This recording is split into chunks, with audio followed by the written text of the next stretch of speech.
Buen día, profesora y compañeros. En esta oportunidad, los alumnos de la Universidad Autónoma del Perú vamos a realizar una exposición que tiene como tema los trastornos de la conducta alimentaria o de la ingesta de alimentos. La asignatura es el curso de psicopatología y está a cargo de la profesora Flor de María Sánchez Orellana. Quienes llevaremos a cabo la exposición son los estudiantes Enciso Jiménez Ariana, Fernández Rivera Lucía, Peralta Renailos Jr., Vara Silva Yanilei y quien le habla, Lizeth Racil. Como primer trastorno tenemos el PICA, cuyo código es el 307.52. Este se define como un patrón en la ingesta de alimentos no comestibles, como el papel, la arena, la tierra, etc. Estos alimentos no tienen ningún valor nutricional y este trastorno se observa con mayor frecuencia en los niños. Por lo general, el consumo de estos alimentos no les hace ningún daño. Sin embargo, les puede causar algunas complicaciones de salud, como la obstrucción en el tubo digestivo, algunas intoxicaciones o incluso envenenamiento. Tenemos en el DSM-5 4 criterios diagnósticos, los cuales de manera general albergan los criterios de que este consumo debe ser por mínimo un mes y que esta ingesta de sustancias no nutritivas es inapropiada. Se debe también especificar si este trastorno se encuentra en remisión, es decir, si se han presentado estos criterios diagnósticos con anterioridad y si no se han cumplido durante un periodo continuado. A continuación los voy a dejar con mis compañeros para que hablen sobre los demás trastornos. Muchas gracias, compañera. Mi nombre es Yanilei Vara. Yo les voy a exponer sobre el trastorno de rumiación. ¿Qué es el trastorno de rumiación? El trastorno de rumiación es una enfermedad en que las personas regurgitan el estómago los alimentos no digeridos o parcialmente digeridos de manera repetida e involuntaria. Lo mastican de nuevo y luego lo vuelven a deglutir o también lo pueden escupir. Siguiente, por favor. Los criterios diagnósticos del trastorno de rumiación F98.21. En la regurgitación de los alimentos se pueden volver a masticar, tragar o escupir. La regurgitación no se puede interpretar como una afección gastrointestinal. Si los síntomas son de contexto de otro trastorno del desarrollo intelectual o neuropsicológico, es suficiente para justificar atención clínica. A continuación, va a hablar del siguiente Junior. Bueno, mi nombre es Junior Peralta y voy a hablar sobre los trastornos por atracones. El trastorno por atracón es una condición en la cual la persona come generalmente una cantidad de comida mucho mayor de lo normal, todo al mismo tiempo, y la persona se siente fuera de control durante estos atracones. Dentro de los criterios diagnósticos, la DSM-5 considera 5 muy importantes. El primero que se caracteriza por la ingesta en un periodo determinado de alimentos y la sensación de falta de control durante esta ingesta. La parte B sería los episodios de atracones se asocian a 3 o más hechos. Dentro de estos hechos tenemos el tema de comer demasiado, comer hasta sentirse súper lleno, comer grandes cantidades de alimento. En la parte C tenemos el malestar intenso respecto a los atracones. En la parte D tendríamos los atracones se producen de promedio al menos una vez a la semana o hasta 3. En la parte E el atracón se asocia a la presencia de la bulimia nerviosa, con la excepción de que en la bulimia nerviosa se aparece lo que sería la purga o el vómito. A continuación le pasaría a mi compañera. Bueno, buenos días, yo soy la alumna Ariana Enciso y les voy a hablar acerca de la bulimia nerviosa. Para comenzar, ¿qué es la bulimia nerviosa? Es un trastorno alimenticio potencialmente mortal. Las personas que padecen esta enfermedad comen compulsivamente. Luego llevan a cabo unas prácticas para evitar subir de peso. La más común es vomitar. Para Para deshacerse de las calorías y evitar aumentar el peso, las personas con bulimia pueden usar distintos métodos. Por ejemplo, pueden inducirse el vómito con regularidad o, en todo caso, usar laxantes de manera inapropiada. Según la DSM-5, existen 5 criterios diagnósticos,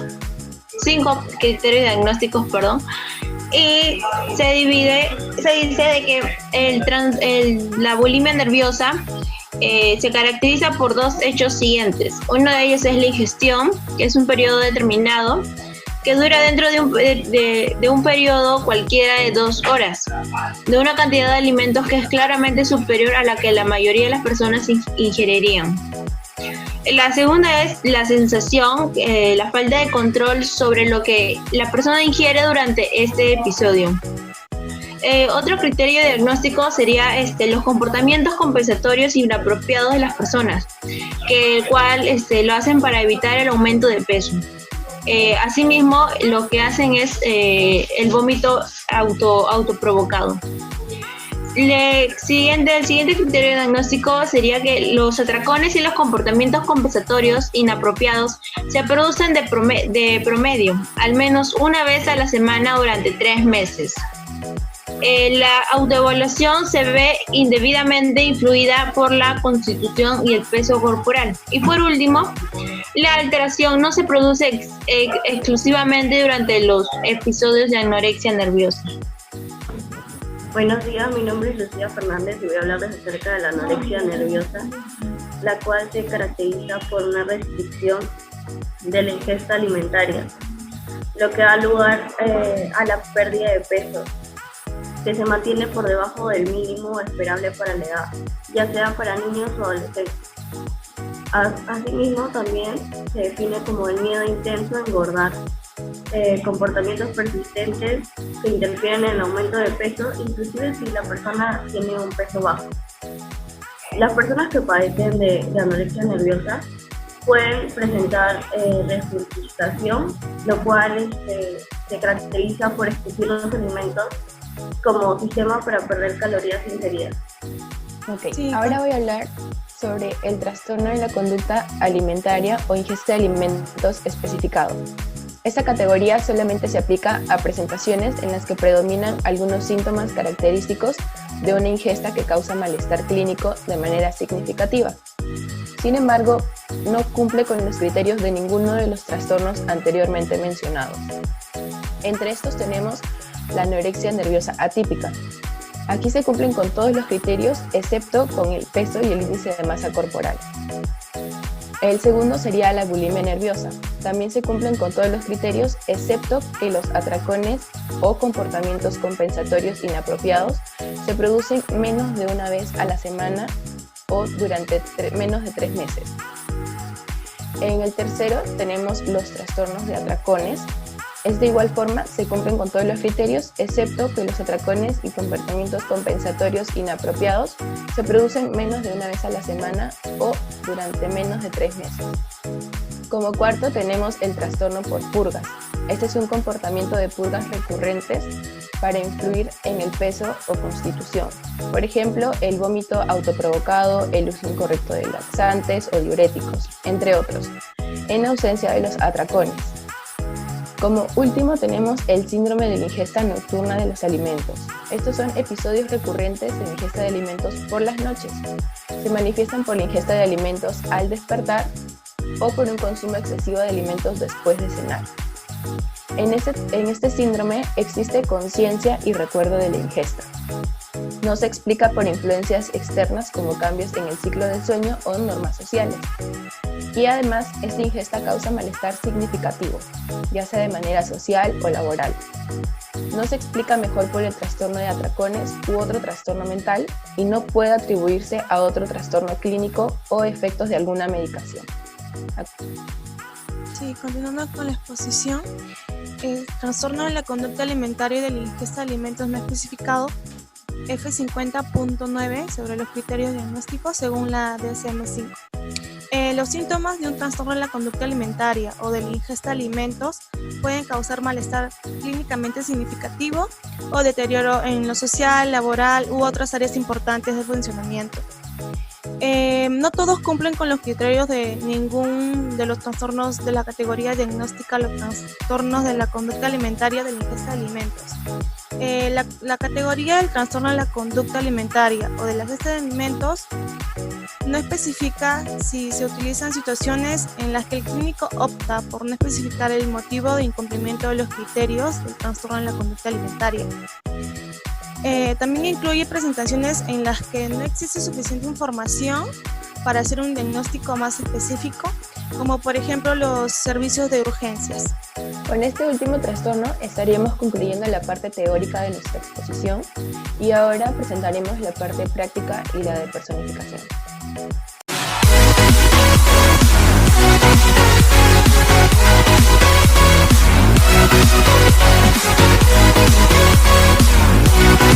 Hola, hola, ¿cómo están? Sean todos bienvenidos a otra edición de tu programa favorito, Psicoeducándote.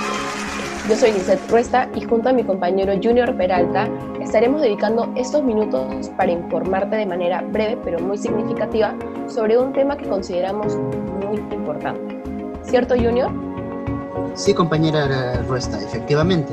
Para eso, en este programa, el día de hoy, hemos traído al especialista psicólogo Ricardo, que nos va a orientar sobre el tema de la bulimia nerviosa, y para ello tendremos también la participación de unos sintonizantes que nos podrán ayudar con esto, para que todas las familias puedan tomar conciencia sobre este tema y puedan tomar algunos consejos del especialista invitado. Para eso le pasaremos el pase a la llamada telefónica. Bueno, hola, buenos días. Hola, buenos días, ¿cómo estás? Hola, buenos días. Sí, estaba viendo el noticiero y este tema me interesa mucho porque soy estudiante de Psicología de la Universidad Autónoma del Perú. Mi nombre es Yanileia Alexandra Vara. Entonces, desearía escuchar la información que nos puedan brindar para resolver mis dudas y inquietudes que pueda tener más adelante. También sé del conocimiento de que va a haber un especialista que nos va a hablar sobre el tema, entonces estoy muy intrigada por lo que pueda decir. Estaré muy atenta a todo lo que me diga. Muchas gracias. Excelente, Yanilei. Muchas gracias por sintonizarnos. Esperamos que te puedas quedar en toda la transmisión para que también puedas resolver tus dudas. Bien, para continuar con nuestro programa, últimamente hemos recibido correos de una madre de familia muy preocupada por la situación de su hija. Ella nos comentó a través del correo que su hija estaba comenzando a tener unas conductas un poco extrañas, estaba descuidando muchísimo su alimentación y ella claramente está muy preocupada. Entonces es por esto que con nuestra producción hemos decidido abordar este tema para que también sea de conocimiento toda esta información a todos los sintonizantes que pueden llegar de nuestro programa. Entonces tenemos ya de invitados a la señorita y a su madre, quienes nos van a hablar un poco más sobre cómo se ha llevado esta situación en su casa. ¿Sí? Ariana, ¿estás por ahí con nosotros? Hola, buenos días, sí, aquí estoy. Hola, buenos días, ¿cómo estás? Bueno, como les comentaba a nuestros sintonizantes, hemos recibido varios correos de tu mamá. Ella está muy preocupada por tu situación de salud. Nos cuenta que has descuidado un poco tu alimentación y es por eso que ella pedía este pequeño espacio para poder comentarlo entre todos, ya que vamos a tener la visita muy especial de un especialista en este tema. Es que hemos decidido abordarlo para poder ayudar a tu mamá y también a todos nuestros sintonizantes. Cuéntanos, Ariana, ¿cómo te sientes? Sí, bueno, gracias. La verdad que yo no tengo entendido por qué mi mamá me ha traído acá el día de hoy. Pero bueno, yo siento, en verdad, les voy a ser bien sincera, yo siento que mis padres no me entienden. Siento, no tengo mucha confianza con ellos. Yo en realidad, yo no quisiera ser como ellos. Ellos son así gordos. Y yo no quisiera ser así, ¿no? Yo quisiera ser como las chicas de la televisión, que tienen su cuerpo, su cuerpazo, su cintura. Pero yo no soy, por ahora, porque quiero ser así, yo no soy así, ¿no? Pero por eso, para bajar de peso, yo tomo pastillas. Pastillas en la farmacia, también los productos que mi mamá vende, que son naturistas, de ahí también tomo esos productos y hago ejercicio. yo me estreso en mi casa con mis padres, la verdad, me paro peleando con ellos. Y eso me hace comer mucho. Hay veces como demasiado. Y yo, como le digo, yo no quiero engordar. Lo que yo hago es vomitar, ¿no? Para no subir de peso. Porque como mis padres son gordos, yo quizás también puedo ser así, ¿no? Y yo no quiero eso. Pero así, ¿no? Siento que mis padres no me entienden. Gracias, Ariana. Claro, comprendemos tu malestar. Ahora le vamos a ceder el micrófono a tu mamá. Ella también está con nosotros. Señora Lucía, buenos días. ¿Cómo está? ¿Qué tal? Muchas gracias por darme el espacio para poder comentarles el caso de mi hija. Si bien es cierto, mi familia tiene sobrepeso y por ello mi hija ha estado...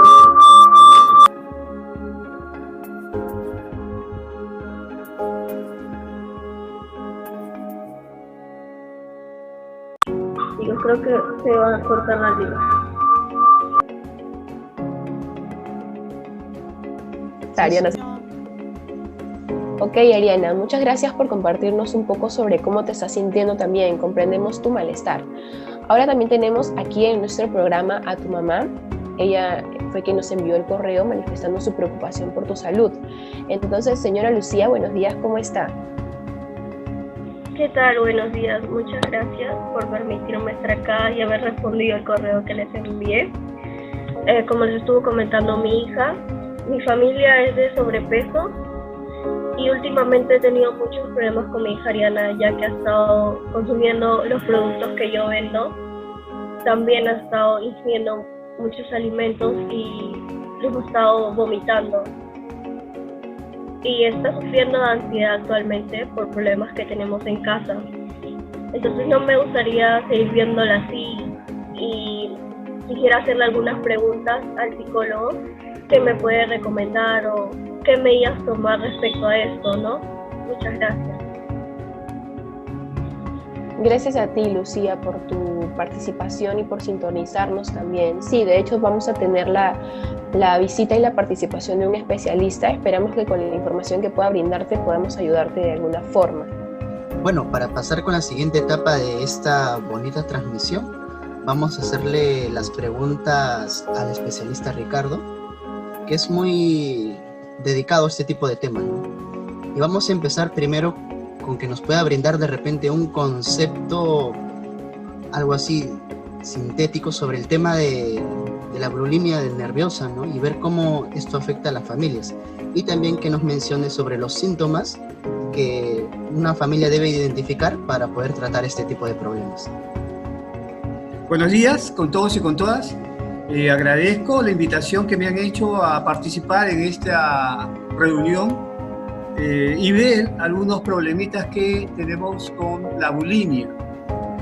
En principio, ¿qué es la bulimia? Voy a tratar de sincretizar, ¿no?, lo que implica la bulimia. En realidad, la bulimia nerviosa, ¿no?, ahora se llama bulimia nerviosa, anteriormente solíamos hablar de anorexia nerviosa, pero no de bulimia nerviosa. Sin embargo, por esta época hablamos ahora de bulimia nerviosa.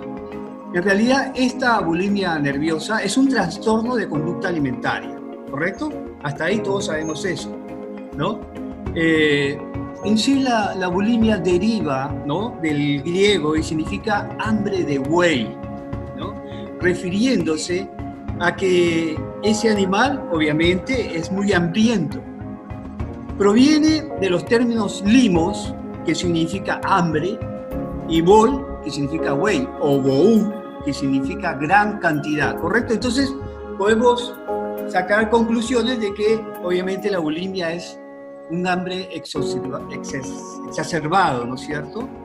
Y que genera en algunos adolescentes, más en las mujeres que en los hombres, ¿no?, dificultades en su conducta, ¿correcto? Eso es básicamente lo que debemos saber sobre este tipo de enfermedad. Ahora, obviamente existe una serie de síntomas. Yo había referido a algunos síntomas físicos, algunos síntomas conductuales y también psicológicos. Pero la verdad que podemos decir simplemente que el bulímico le tiene miedo a engordar, en principio, ¿no? Pero, psicólogo, dígame, ¿cómo reconocemos que un hijo o una hija tiene problemas de bulimia? Obviamente vamos a observar que tiene lesiones físicas, por ejemplo. ¿Qué vamos a ver? Tiene primero lesiones en las manos, ¿no? Como consecuencia de los vómitos, porque suele vomitar mucho. Si bien es cierto, la paciente con bulimia lo que hace es comer exacerbadamente, y luego, obviamente, va a irse al baño o va a refugiarse en su cuarto y va a empezar a vomitar, ¿no? Entonces, al vomitar, lo que va a hacer es trastornar parte de su garganta y va a tener una voz un poco ronca, ¿no? No se le va a escuchar muy bien, producto de esas náuseas y esos vómitos que se lo hace con frecuencia, ¿correcto? Obviamente existe vómitos y también existe diarreas, ¿ya? Algo característico en los bulímicos son las caries, ¿ya? Recuerden, las caries. Sus dientes suelen ser, podemos ver que translúcidos, ¿ya? Digamos así, ¿ya? ¿Qué más? Hay una pérdida de dientes, ¿no? Por la inducción repetida de los vómitos. A diferencia del anoréxico que llega a la caquexia, ¿no? La bulímica no llega a esto, pero ocurre trastornos físicos, ¿correcto? Pero hay también pequeñas rupturas vasculares bajo los ojos, deshidratación, ¿ya? Agotamiento, insomnio, obviamente va a estar agotada, ¿no? Insomnio, y en las mujeres hay alteraciones en el ciclo menstrual, en lo que se llama amenorrea, ¿cierto? Muy bien, estas son básicamente las físicas, pero también existen conductuales. Entre ellas, miedo constante a subir de peso. Este es el clásico, ¿no? Estas conductuales. No quiere el paciente subir de peso. Obviamente, ahí podemos decir, ¿pero por qué? ¿Cuándo empezó esto, no? De sentir esta sensación a no querer subir de peso. Obviamente eso tiene que verse en el antecedente, ¿no? En las preguntas que se pueden hacer a la joven adolescente, ¿no? Porque en sí él tiene que explicar cuándo se inicia esta situación y por qué. He escuchado en la persona que habló anteriormente que esto viene, creo, porque la niña no quiere parecerse a la imagen materna o paterna, porque ambos creo que son un poco obesos, ¿no? Y entonces ella decidió no querer ser así. Y obviamente me parece que esto empieza desde ahí, ¿no? Cuando la niña ya, yo creo que la niña empieza a darse cuenta ya en la pubertad, ¿cierto? Cuando ya empiezan a cambiar y a notar que existe una gran diferenciación entre los adolescentes hombres y las adolescentes mujeres, y que generalmente los adolescentes hombres suelen gustar a las mujeres que ahora son más delgadas, ¿no? Vivimos en un mundo donde todo el mundo quiere mantener la delgadez, ¿no? Es parte la delgadez, quieren, o sea, sinónimo, bonito es aquel hombre que es delgado, bonita aquella mujer que es delgada. Una mujer que es un poquito gruesa suelen decir que no pasa nada, ¿no? Como dicen a veces los jóvenes, no pasa nada con él. Pero en realidad eso tiene que ver mucho con la autoestima, ¿cierto? Yo puedo ser obeso, pero tengo una gran empatía y tengo la facilidad de poder comunicarme con las personas y caerle bien, caerle simpática, parte de la autoestima. Si tú no tienes autoestima, obviamente te vas a sentir disminuida, y eso es parte también de cómo podemos resolver el conflicto que vamos a ver más adelante, ¿correcto? Muy bien.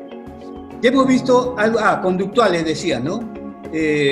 Vamos a ver también que el paciente va a realizar ejercicios extenuantes, por eso es que para cansada siempre, porque ella no quiere engordar. Entonces podríamos pensar, ¿esto tiene cura? Es relativo, es relativo. Puede empezar temprano y puede terminar temprano. Puede empezar temprano y puede no terminar. Obviamente esto depende mucho del paciente, ¿correcto? De la persona. depende mucho de su autoestima, depende de mucho cómo es ella fisiológicamente también y cómo presenta los problemas psicológicos que van a tener todo el mundo, ¿no? O sea, todos tenemos problemas, obviamente, algunos son problemas psicológicos, otros son problemas de tipo estudiantil, etc. Ellos van a tener que aprender a resolver, es básicamente una de las situaciones, ¿no? En lo psicológico también podemos ver que ella va a alternar entre dietas estrictas y atracones. Es una cosa que debemos tener en cuenta también. El paciente, cuando tiene este problema de bulimia, generalmente lo que suele hacer es atracarse con la comida, ¿correcto? Pero después que se hace esos atracones, obviamente va a ir a un lugar y va a botarlo todo, ¿no? Es lo que los romanos solían hacer. Pues ellos hacían grandes festines, ¿no? Grandes fiestas. ¿Y qué sucedía? Después que comían 1 o 2 días, agarraban y tenían una especie de vasijas grandes, como esos floreros, ¿no? Que vemos tan grandotes, y vomitaban, ¿correcto? Vomitaban. Es parte también de los antecedentes de la bulimia, ¿no? Y es parte del nombre que se le dio también. O sea, ellos solían agarrar y eran días los que tenían en festín. Así que ellos querían seguir comiendo y simplemente tenían al costadito su tinaja esta y vomitaban y continuaban después de vomitar a seguir comiendo, ¿no? Y así paraban días. Entonces ese es el problema también. Sufrir atracones, ya habíamos hablado, provocarse vómito, ya hemos hablado, y otro de los problemas también es que en algunos casos suelen ponerse enemas o suelen tomar pastillas, como la señora que habló anteriormente, ¿no? Tomar pastillas, ¿no? Y esto también le trae problemas, ¿ya? Obviamente va a trastornar en un problema digestivo, ¿no? Y en cualquier tipo de situaciones, esto también puede, bueno, vamos a hablar ya, creo que me estoy extendiendo mucho, y vamos a hablar solamente puntualmente algunas cosas psicológicas que vamos a encontrar en el paciente que presenta bulimia, por ejemplo, aburrimiento, aislamiento, ¿ya? Depresión, básicamente, ansiedad, ¿ya? Irritabilidad, ya sabemos que va a presentar autoestima baja, ¿no? Inseguridad, amenaza a veces, en algunos casos, de suicidio cuando ella o cuando él no cree ya poder encontrar una solución, ¿correcto? Eso es básicamente los síntomas más comunes, ¿ya? de la bulimia. Si hubiera ustedes una pregunta más que quieran que yo se la responda, me avisan. ¿Ya? Sí, señor. Ojo que hay una cosa que me olvidaba, disculpe, que a veces yo... ¿ya? Hay una cosa importante. Tenemos que tener en cuenta apúntenlo, alexitimia, ¿ya? Que esto también es un desorden neurológico, ¿ya? Apúntenlo. Alexitimia es un desorden neurológico que consiste en la incapacidad de experimentar y expresar emociones, ¿correcto? Porque vamos a ver al paciente en algunos momentos con la mirada en el firmamento o pensando, ¿no? En otras cosas y no vivir su presente. Ese es uno. 2, va a haber un desorden hormonal también, ¿ya?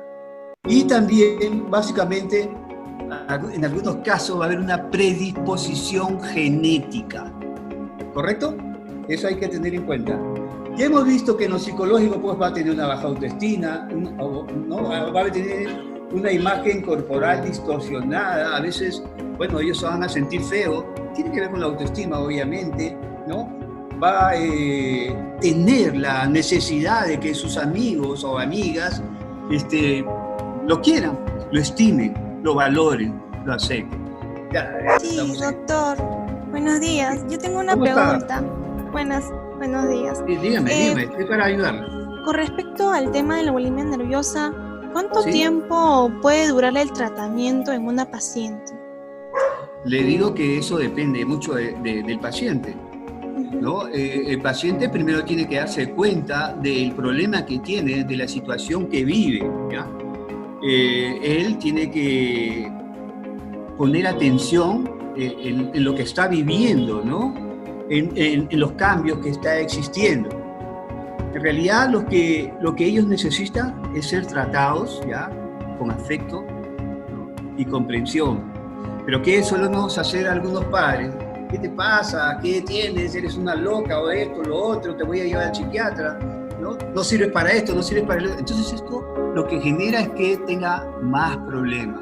Lo vamos a imbuir en el problema, lo vamos a imbuir en su problemática. Entonces el ambiente familiar tiene una gran influencia, ¿ya? También debemos tratar en lo posible que él o ella busque ser respetado, ¿no? Que se le respete lo que ella piensa, se le brinde la seguridad y confianza, pero básicamente es la comunicación, ¿correcto? Es la comunicación. El paciente tiene que comunicarse siempre las dificultades, los problemas, las situaciones difíciles que vive. Todos vamos a tener problemas, conflictos. Es importante entonces que él aprenda a ser resiliente, él o ella, aprenda a ser resiliente, a enfrentar sus dificultades, ¿no? Porque a partir de un problema vamos a encontrar una cura, ¿no? Ver cómo podemos salir de ello, ¿correcto? Tengo otra pregunta, doctor. Dígame. ¿Cuáles son los tipos de terapia que se le realiza a una paciente con bulimia nerviosa? Sí, yo particularmente he visto una terapia de 3 pasos. De 3 pasos, ¿no? Se compone básicamente de 3 pasos. Primero quiero explicar de que las terapias que ayudan mucho a resolver este tipo de dificultades es la terapia cognitivo-conductual.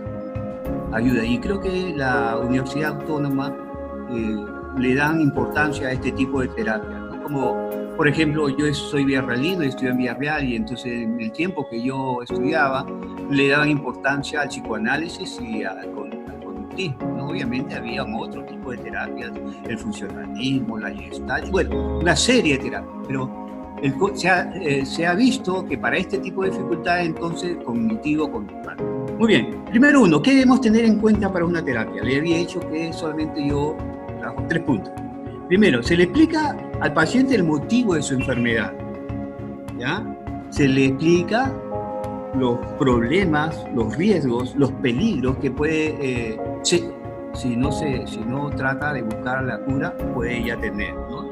Se establece una dieta. ¿Por qué una dieta? Esta dieta debe ser de 3 a 4 horas, ¿no? ¿Por qué? Porque lo que vamos a hacer es intentar sustituir, ¿ya?, el deseo de atracón y de vómitos por actividades que a ella le sean placenteras. Si a ella le gusta comer varias veces, ya come pues varias veces, ¿no? Reducir su grado de ansiedad, ¿correcto? Segundo, y que creo que es básico, mejorar su autoestima y la imagen propia que tiene, ¿correcto? La imagen propia de su cuerpo, ¿no? Y se le entrena en la resolución de conflictos. Es algo que a veces no se hace, ¿no? También, obviamente, cuando no se le enseña al joven o a la joven a resolver los conflictos, lo que va a hacer el joven es refugiarse en este trastorno, ¿no?, de conducta alimenticia, ¿correcto? Y tercero, se mantienen entrevistas con el paciente. ¿Para qué? Para revisar el cumplimiento y resolver las expectativas que tiene, ¿ya? En estos tiempos, los psicólogos deben tratar de ser empáticos. La palabra empatía es importantísimo. ¿Para qué? Para que hagan el efecto multiplicador en muchas personas, ¿no? Y al ser empáticos, ellos aprendan a ser empáticos. Y básicamente la empatía implica ponerse en el lugar de otros, ¿cierto? No hagan lo que no te gustaría que te hicieran a ti, ¿no? O cosas como esa. Y eso ayuda creo yo, mucho al paciente que presenta este tipo de dificultades. Esos 3 puntos son los importantes, ¿no? Fórmense en la terapia cognitiva, y traten de trabajar lo que es la autoestima de la persona, ¿no? La fisiología, cómo ellos se sienten, cómo ellos viven, y cómo ellos se ven frente al mundo, ¿no? Ser empático, ver la oportunidad de obtener esa empatía con el paciente para que él o ella se brinde y les diga qué es lo que vive, básicamente. Ok, doctor, muchas gracias. Muy interesante todo lo que usted nos ha compartido. Muchas gracias por su tiempo. Para servirles cuando quieran. Gracias.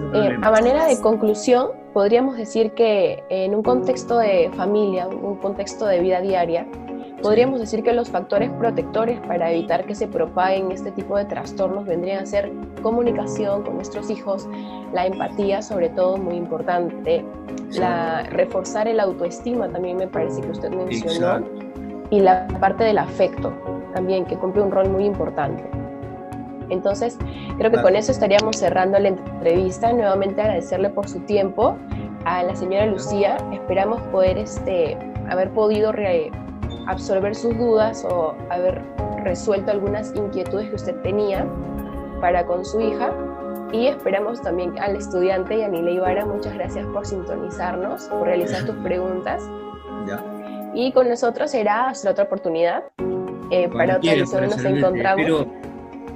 Espero que lo poco que hemos hablado ahora, o la sinopsis de que hayamos tenido, pueda tratar en lo posible de ayudar a la hija de la señora, y si hay en algún momento poder conversar sobre otro tema, estoy para servirle, ¿okay? Les agradezco también su invitación. Gracias, nuevamente, muchas gracias. Y gracias por sintonizarnos. Con nosotros será hasta otra programación. Ok, hasta luego. Gracias.